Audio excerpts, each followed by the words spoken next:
Hello YouTube. I just want to make a quick video talking about my what I'm running in the campaign for the new League Start. So I've already decided that I want to play KB Necromancer next league. I think it's gonna be really fun. We're using Corpse Pack, Mistress of Sacrifice to get block cap, suppression cap, have a ton of cast and all that. But to actually get to that point, we do need something to like get us, to the end game. Now you could just play like KB all the way from the start of the game to the end game. It's gonna be pretty much fine. It's gonna be a bit slow at times, but I actually decided to do a bit of practice this league, where I was doing practice runs and just trying to like um, put a bit more effort into getting faster the campaign. I'm a very slow campaign runner at the moment. Like I'm on pace for like 440, 430-ish campaigns. I might try and push that a bit further down. My goal eventually is to get sub 4 hours, but just getting like to sub 5 already is like really good for me, considering that I'm someone who used to take like 8 hours per the campaign and stuff like that. I'm not the most experienced PoE player. That being said, though, the skill I decided to do that with is Kinetic Fusilade. The reason is quite simply that Kinetic Fusilade is just extremely powerful right now. And it is a bit awkward in the sense that you're playing Elementalist and then swapping from Elementalist over to Necromancer. But my general advice for that is when you do your normal lab, take Legion of Primordial to abuse golems, because the golems are very, very powerful. Then when you do your crew lab, don't take any ascendancy point. And later when you do your Merc lab, unspec these 2 points and swap over to Necromancer. And then, even if you're staying with Kinetic Fusilade, like that's fine. You can still do like a Spell Slinger Corpse Pack setup. You can still do Mistress of Sacrifice with an offering. You can do all of these things you would do with KB.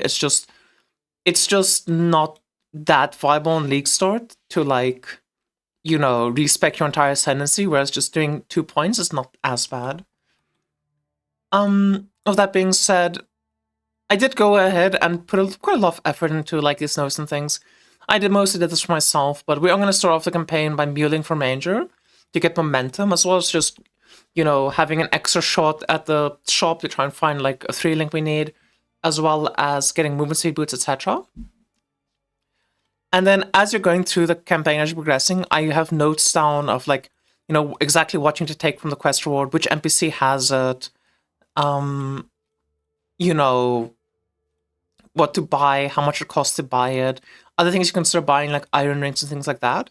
Now, I will say a big piece of advice I can give for people playing Kinetic Fusilade is this skill is a fizz skill. And in Act 1, before you start the Fusilade, we're actually going to be playing Kinetic Bolt, which is also a fizz skill. The most important thing for like a fizz skill is having a strong wand. So something that you want to do is, if you're ever feeling behind on damage or weak on damage, the wand is the first thing that you want to place. You want to try and get yourself, in Act 1, you want to try and get Goat's Horns, because Goat's Horns have, like, built-in flat damage on them. If you get, like, a Woe Essence, and you drop, like, a, Somatic one in Act 2, you can Woe Essence that to try and hit first on it. And that basically just, throughout the campaigns and stuff, like, try to upgrade your wand as, like, your number one priority, and, like, there's also a benchcraft that we can pick up in Act 3 next to Dala when we like get the toxic, when we get like the fire to open up the sewer wasteland. If you just go into the lab in the area next to her, you can actually then pick up like a recipe there. That recipe lets you just add like flat lightning damage to your wands. If you ever have an open prefix and you have 4 alterations and it's like otherwise like a up-to-date wand, if you just go and slap that on, that one's gonna last like a 2 or 3 acts very easily, and you'll be able to get like a new essence, a new wand base before you start to feel really bad. With that being said, though, I have my skill tree basically set up for like Act 1, Act 2, Act 3, and Act 4, because in these acts, this is like when you're still changing stuff, when you're still like getting your setup going. But after Act 4, I just skip straight to Act 10, because essentially, like, you get your last gem in Act 4, like, I add mark on hit, for example, here, which I don't have in the notes, because, you know, I don't think it's that economical to buy it early on, when you can actually buy it, but I do think it makes sense to buy this, like, eventually, just for, like, the convenience of having it, for example. Something that you can consider if you want to play around with this is, I just slapped on a Herald of Thunder, because Herald of Thunder is just easy, it's just one gem slot, you just slap it in and you just run with it. And then I'm using Haste, which you buy from the library. If you are lacking on damage, instead of Haste, you can also consider using Anger. That's going to give you a lot more damage. And another thing you can also consider trying out, I haven't tested it too much, but it could possibly be pretty nice, is instead of Herald of Thunder, doing a Spell Slinger setup. We do Spell Slinger, you do Tornado, and you do Hydrosphere. And then we just drop the Herald of Thunder, for example. So that's up to you, you know, you can play around with that. And if you need like a bit of mana to put that in, if your chance is fine, you can drop this intelligence, add it to accuracy with wands, and instead just take armor with Spellslinger. So there's like a bit of like playing around that you can do with things, you can just try it out. But overall, yeah, the build was really good. I will say, Kinetic Fusilade is one of the skills where if you're gonna say it's really good, I do suggest just trying it out, because it feels weird to use at first.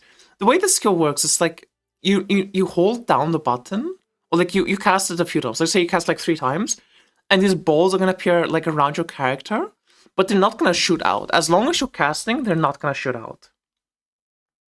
They're just gonna keep on,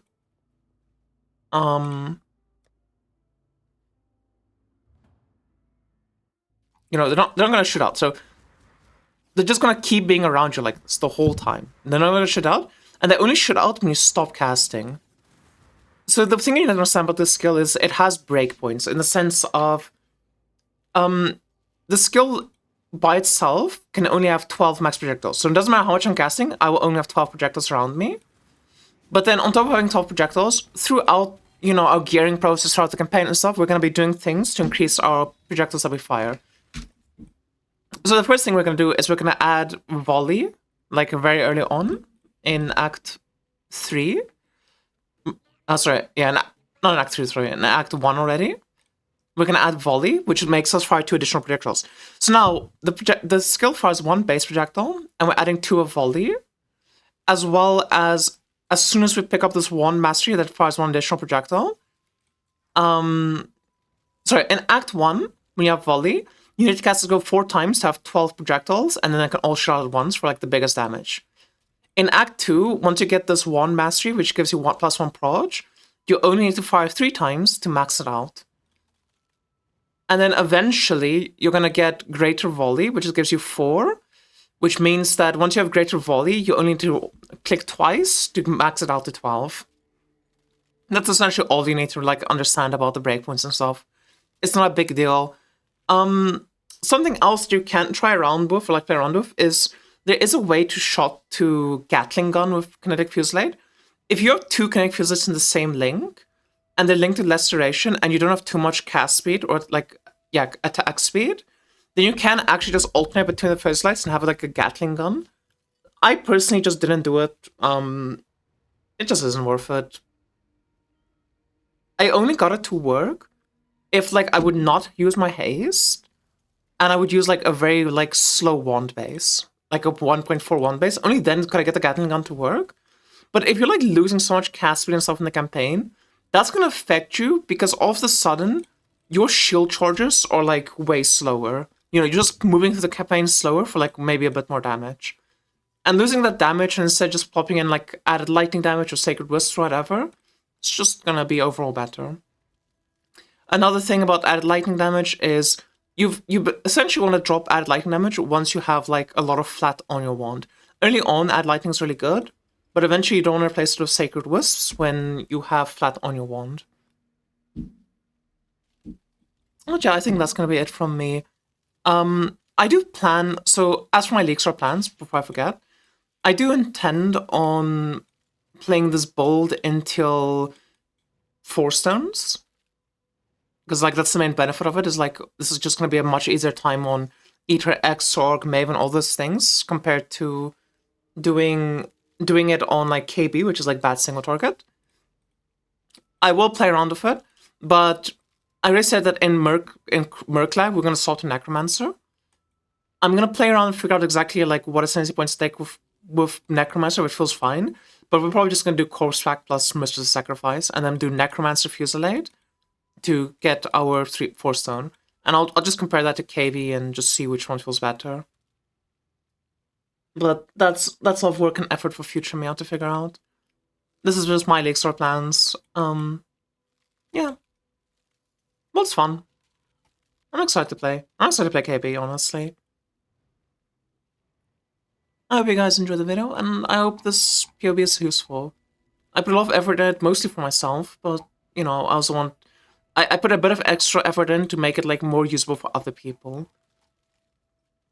Otherwise, the coloring choices would have been a lot more weird. Thank you all so much for watching. Please leave a like, comment, subscribe, and all the beautiful things.